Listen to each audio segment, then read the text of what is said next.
Përshëndetje dhe mirë se erdhët të gjithë ju të shenjës së ujorit. Do bëjmë leximin e javës apo radhas për ju dhe po fillojmë me vdekjen. Kjo vdekje nuk flet për fundi literal, absolutisht. Është vdekje në mënyrë metaforike në kuptimin asaj që një përmbyllje e vjetër për të hapur rrugë diçka të re. Transformimi i thellë të dashur ujor. Je në pragun e një ndryshimi të madh. Dhe këtu kam letra tjera që tregojnë vërtet një ndryshime të mëdha. Por duhet të lejosh të përfundojnë të vjetrat me nderim për të përqafuar një fillim të pastër. Tani, shpeshherë dëshirojmë ndryshimet, por sikur ngelemi aty tek e vjetra, jo që jemi të kënaqur ndoshta, por që thjesht jemi mësuar me atë dhe kemi frikë për diçka të re. Dua e thot veten aq shumë sa të thuash jo. Tani, jo të vjetrës, jo kësaj mënyre, jo kështu më. Çfarë do të jetë? Është një ndryshim që dëshiron tek ty. Jo nda kërkesave të tjerëve për kohën dhe energjinë tënde. Kjo letër flet për nevojën urgjente që të bëhet ky transformim, për çfarë do që të jetë.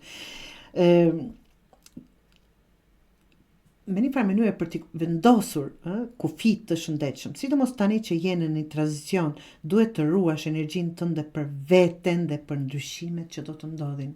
Jo nëse mendoni jo, dhe jo po nëse mendoni jo. Më kuptoni?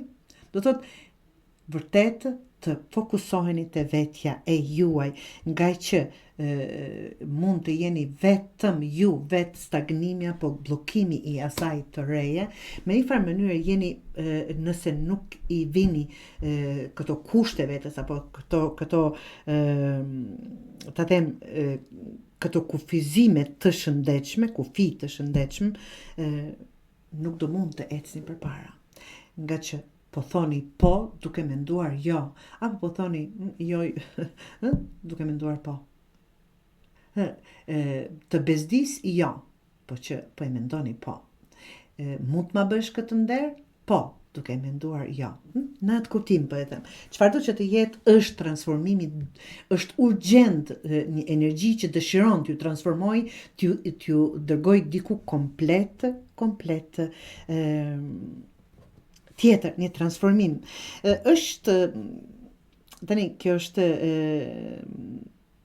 një interpretim simbolik që thotë çlirimi emocional, gëzimin dhe lehtësimin pas një periudhe të vështirë. Ja kësaj. Të dashur është rrota e fatit, është shenja që pas përfundimit, pas vdekjes, pas kufizimit të energjisë, kjo këtu, është ajo ishtar, vjen çlirimi dhe liria. Të thoni po, kur është për të thënë po, kur e ndjeni për të thënë, apo kur është jo, ta mendoni dhe ta ndjeni jo. Sido që të jetë është rrotë e fatit dhe është një energji që do ju sjell fat për të bërë atë ndryshim, për të bërë atë transformim, qoftë për një partner, qoftë për një situatë, qoftë për veten e juaj, çfarëdo që të jetë, qoftë në shëndet, dua të jemi shëndetshëm, dhe pi cigare dhe ha ushqime jo të shëndetshme dhe po unë dua të jemi shëndetshëm. Pra, të themi jo aty ku s'duhet, aty ku duhet dhe të themi po aty ku duhet. Më kuptoni? Kjo është ajo. E mora thjesht një shembull që duhet marr parasysh. Dhe të dashurit e mi, 7 të këmbanave është reflektim dhe durim. Është një moment për të parë përparimin tënd, absolutisht, duke bërë dhe duke parë, dhe për të kuptuar që rezultatet që dëshironi të arrini do kërkojnë pakës kohë, nga që keni qëndruar një periudhë të gjatë në këtë një gjë ke dëshiruar dhe tjetrën e ke thënë, apo sido që të ke qenë, apo çfarëdo lloj gjëje që keni bërë qefin të tjerëve, do thotë është një ftesë për të mos u nxituar dhe për të vlerësuar gjithçka që ke ndërtuar. Tull deri aty kur të arrini. Pra, do të thotë po përfundon një kapitull shumë të rëndësishëm të dashur jor, në një farë mënyrë po përgatitesh për një rilindje. Tani është jetike të mbrosh energjinë tënde dhe të vendosësh kufi të qartë, pa ndjer faj, pa u ndjer se është dashur t'ja bëja apo t'ja mbaroja. Pra, çlirimi, lehtësimi dhe gëzimi janë shumë afër. por ju duhet të dëshironi vërtet dhe të veproni atë drejt asaj.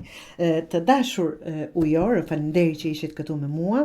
Nëse ky lexim ju dha diçka sot, edhe herën tjetër, këtu gjithmonë do gjetë diçka që flet me ty apo për ty. Qofshi bekuar.